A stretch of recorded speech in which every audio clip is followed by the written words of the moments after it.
अमेरिकेतील एप्स्टीन फाईलमध्ये भारतातील 3 आजी-माजी खासदारांचाही समावेश आहे असा खळबळजनक दावा काँग्रेसचे नेते पृथ्वीराज चव्हाणांनी केला आहे। एप्स्टीन फाईल उघड झाल्यानंतर देशातील नंबर 1 पदावर बदल होऊ शकतो असंही ते म्हणाले।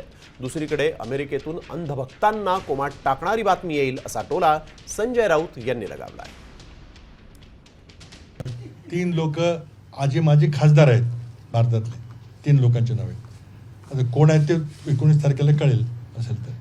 आणि मग जर त्याचा जर मोठा परिणाम भारताच्या राजकारणावर झाला, अगदी मोठा म्हणजे वरच्या पातळीवर, तर मग बदल होऊ शकतो। बदल होऊ शकतो, अगदी नंबर 1 पदामध्ये बदल होऊ शकतो। ही भारतासंदर्भातली महत्त्वाची माहिती समोर येणार आहे आणि खास करून पंतप्रधान मोदी आणि भाजप संदर्भात असं अमेरिकेच्या किंवा आंतरराष्ट्रीय स्तरावरती चर्चा सुरू आहे। आणि ही माहिती अत्यंत स्फोटक, धक्कादायक आणि अंधभक्तांना कायमची कोमात पाठवणारी माहिती आहे अशी माझी माहिती आहे।